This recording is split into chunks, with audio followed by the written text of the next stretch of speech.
Hi friends, welcome to pocket slingshot Tamil. இன்னைக்கு நம்ம இந்த வீடியோவில் என்ன பார்க்க போகிறோம்னா comparison of OTT and TTF slingshots. இந்த கம்பேரிசன் பார்க்குறதுக்கு முன்னாடி ஓடிடினா என்ன, டிடிஎஃப்னா என்னன்னு தெரியல அப்படின்னா இதுக்கு முன்னாடி நம்ம ஓடிடி ஸ்லிங்ஷாட்னா என்ன, டிடிஎஃப் ஸ்லிங்ஷாட்னா என்ன அப்படிங்கிறத ஆல்ரெடி வீடியோ போட்டிருப்போம். அந்த வீடியோவை பார்த்து தெரிஞ்சுங்க. இப்போ இந்த வீடியோவை ஸ்கிப் பண்ணாமல் பாருங்கள். நம்ம வீடியோக்குள்ளே போவோம் வாங்க.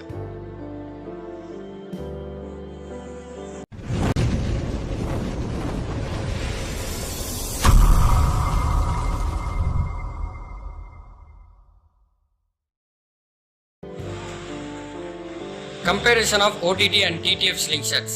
வீடியோக்குள்ளே போகிறதுக்கு முன்னாடி நம்ம என்ன பண்ணலாம், இந்த இதை நான் ஒரு 5 புல்லட் பாயிண்ட் உங்களுக்கு எக்ஸ்பிளைன் பண்ணுறேன். இந்த 5 புல்லட் பாயிண்ட் மூலியமாக நீங்கள் இந்த கம்பேரிசனை விளங்கிக்கலாம். ஓடிடி ஸ்லிங்ஷாட்னா என்ன, டிடிஎஃப் ஸ்லிங்ஷாட்னா என்ன, அது எப்படி ஒர்க் ஆகுது, அது எப்படி நம்ம யூஸ் பண்ணுறோம், அது எப்படி அதோட ஃபிசிக்ஸ் ஒர்க் ஆகுது அப்படிங்கிறத நீங்கள் ஈஸியாக விளங்கிக்கலாம். ஃபஸ்ட்டு என்ன பண்ணுவோம்னா, ஃபஸ்ட்டு பேண்ட் அட்டாச்மெண்ட்டை பார்ப்போம். பேண்ட் அட்டாச்மெண்ட் நீங்கள் பார்க்கும் போது உங்களுக்கு விசிபிளாகவே தெரியுது. பேண்ட் அட்டாச்மெண்ட்டில் ஒரு டிஃப்ரெண்ட் இருக்குது. இப்போ ஓடிடியை பார்த்தீங்கன்னா ஓவர் தி டாப், இந்த இதுதான் ஃபோர்க்கு, இந்த ஃபோர்க்குக்கு மேலே தான் பேண்ட் அட்டாச் ஆகிருக்கும். இது ஒரு டிஃப்ரெண்ட். அதுவே டிடிஎஃப்ல பாருங்க, டிடிஎஃப்ல ஃபோர்க்குக்கு சைடில் இருக்குது. அந்த சைடில் இருக்கிறது தான் இதோட டிஃப்ரெண்ட், பேண்ட் அட்டாச்மெண்ட்டில் இருக்கக்கூடிய டிஃப்ரெண்ட்.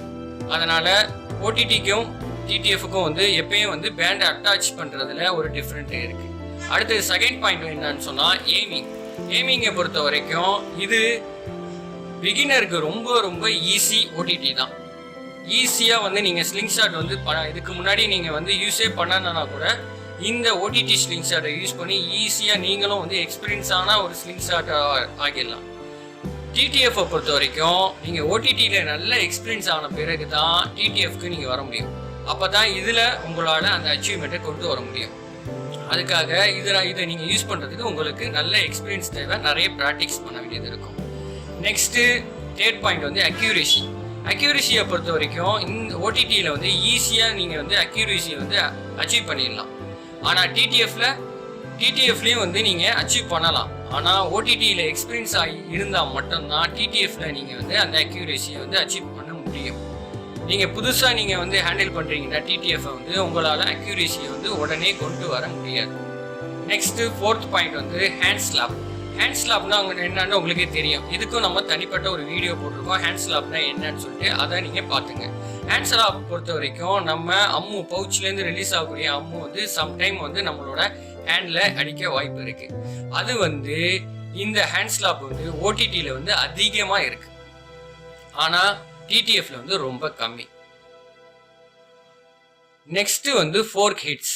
ஃபோர்க் ஹிட்ஸும் நம்ம எக்ஸ்பிளைன் பண்ணியிருக்கோம். இதுலயே பாருங்க, இங்க ஒரு ஃபோர்க் ஹிட்ஸ் இருக்கு ஆல்ரெடி.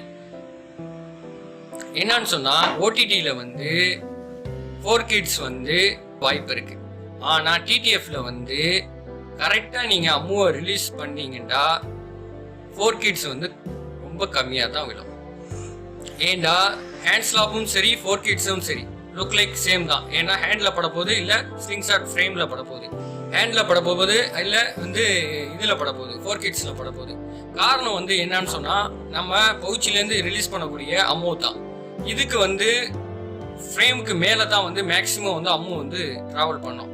ஆனால் டிடிஎஃப்ல பார்த்தீங்கன்னா அம்மு எங்கே ட்ராவல் பண்ணோம்னா கரெக்டாக ஃப்ரேமுக்கு சென்டராக தான் ஃபாலோ பண்ணும். அப்போங்கும்போது இதை மட்டும் நீங்கள் பவுச் ரிலீஸை மட்டும் கரெக்டாக ஃபாலோ பண்ணி நீங்கள் ரிலீஸ் பண்ணிங்கன்னா டிடிஎஃப்பும் சரி ஓடிடிலையும் சரி இந்த ஹேண்ட் ஸ்லாப்பும் சரி ஃபோர்க் ஹிட்ஸும் வராது. அதுக்கு நீங்கள் நிறைய எக்ஸ்பீரியன்ஸ் பண்ண வேண்டியது இருக்கும், ப்ராக்டிஸ் பண்ண வேண்டியது இருக்கும். அதை நீங்கள் கரெக்டாக பண்ணிட்டீங்கன்னா ஸ்லிங்ஷாட் கேம் மாதிரி ஒரு சூப்பரான கேம் எதுவுமே கிடையாது. ஸோ இந்த கேமை நல்லா யூஸ் பண்ண பாருங்கள். இந்த கேமு ரொம்பவும் உங்களுக்கு ஸ்ட்ரெஸ், டிப்ரெஷன், பல விஷயங்கள்லேருந்து உங்களை ரிலாக்ஸ் பண்ணக்கூடிய ஒரு நல்ல ஒரு கேம். இதை பற்றி நம்ம நிறைய அவேர்னஸ் கிரியேட் பண்ண வேண்டியது இருக்குது. அதை தான் நம்ம தொடர்ந்து நம்ம யூடியூப் சேனலில் பாக்கெட் ஸ்லிங்ஷாட்டில் பண்ணிகிட்டு இருக்கோம். தொடர்ந்து சப்போர்ட் பண்ணுங்கள். இந்த வீடியோ பிடிச்சிருந்தா லைக் பண்ணுங்கள், ஷேர் பண்ணுங்கள், நம்ம சேனலுக்கு சப்ஸ்கிரைப் பண்ணுங்கள். இந்த வீடியோவை உங்கள் ஸ்லிங்ஷாட் ஃப்ரெண்ட்ஸ்க்கு ஷேர் பண்ணி விடுங்க. மீண்டும் ஒரு நல்ல ஒரு வீடியோவில் சந்திப்போம். தேங்க்யூ ஃபார் வாட்சிங்.